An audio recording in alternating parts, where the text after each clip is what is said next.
It is not the critic who counts, not the man who points out how the strong man stumbled or where the doer of deeds could have done better.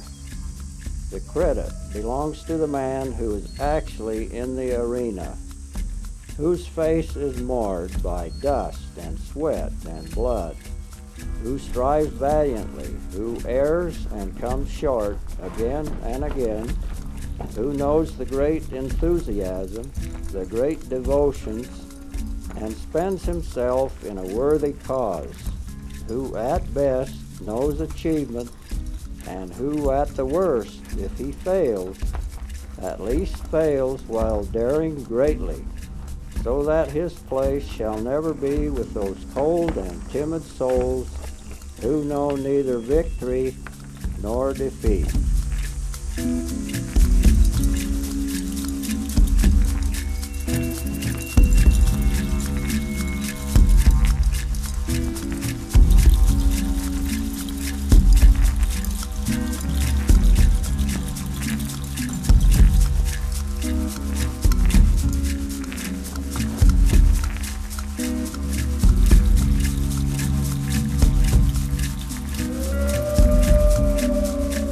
You can tell a horseman.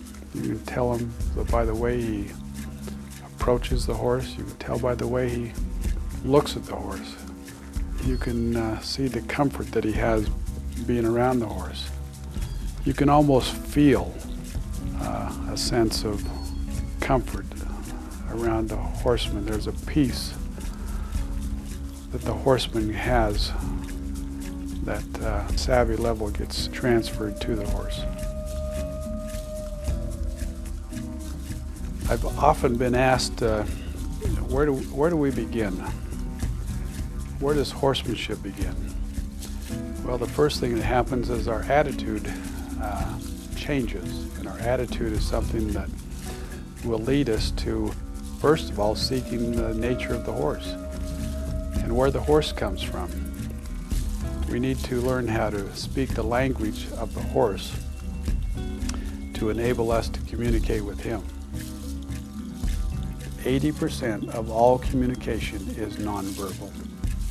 Found within the principles of horsemanship, we first of all look toward the nature of the horse. The nature of the horse we find is Mother Nature on 4 legs, and one coming from the prey animal world. The horse makes its living being scared. He is a coward, claustrophobic, panicaholic. He is a herd animal. In the herd, one of the herd members becomes the leader. If we are to enter in that herd, then we have to become a leader.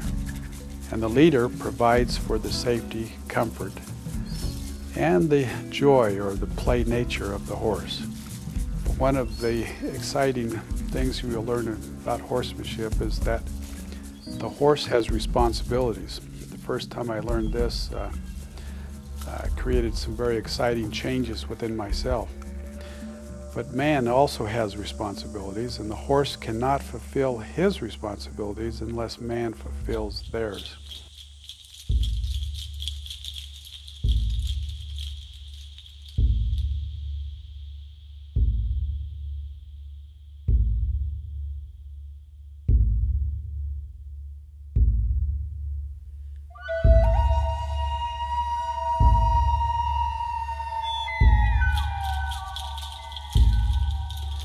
The title horseman has been referred to or identified with only a few.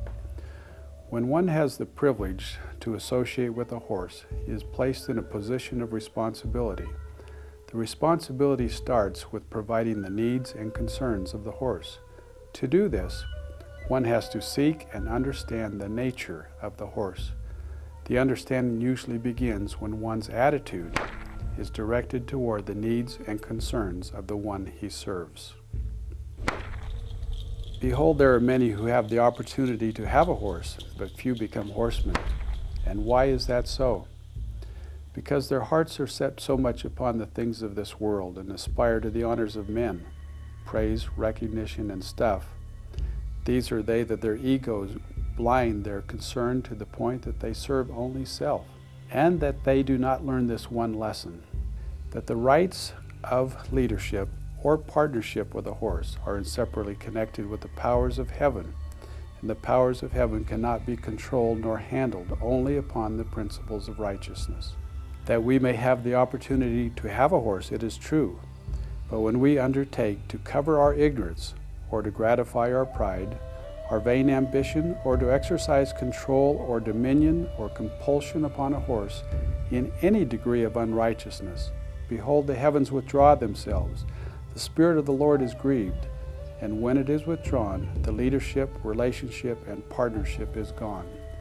Behold, ere he is aware, he is left unto himself to kick against the principles of a horseman, to persecute the horse, and to fight against God. We have learned by sad experience that it is the nature and disposition of almost all men. As soon as they get a little authority, as they suppose, I own you, horse, they will immediately begin to exercise unrighteous dominion. Hence, there are many who have the opportunity to have a horse, but few become horsemen.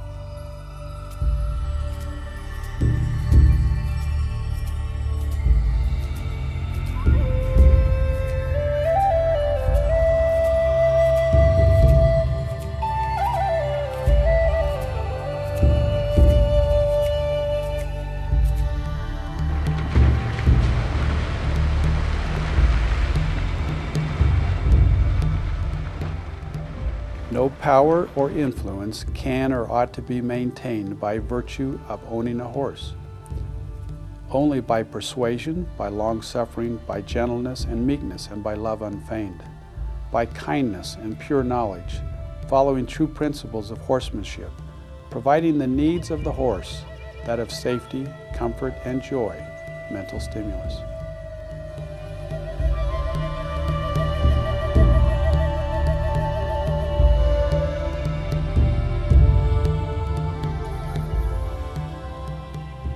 Sure, there will be times that discipline will be necessary, but do so with the correct feel, timing, and balance.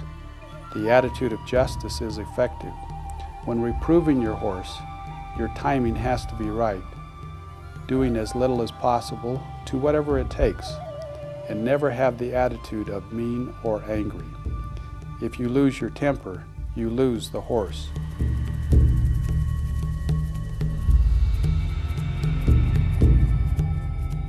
You can't teach a scared horse anything.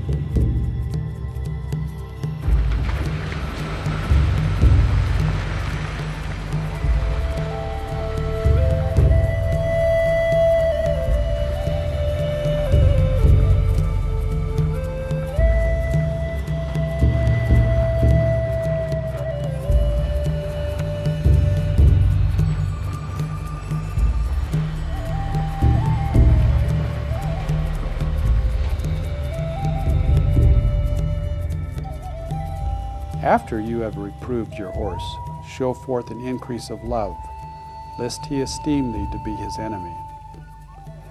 Let him know that you are there to provide for his safety, comfort, and peace of mind. Learn to care and love all horses. Help every horse you work with be the best he can. As you learn and become a horseman, your confidence will wax strong. You will become a new person in understanding that the horse cannot fulfill his responsibilities unless you fulfill yours. When working with a horse, start early. The younger the horse is when you start the partnership, the better. Take the time it takes, and it will take less time. Trust and respect are earned from the ground. Learn the responsibilities and seek true feel. Feel is learned line upon line. When you earn the title horseman, you will earn a confidence that will be with you as a constant companion, and thy scepter, an unchanging scepter of righteousness and truth, and thy dominion shall be an everlasting dominion, and without compulsory means. May the horse be with you. John Hepworth.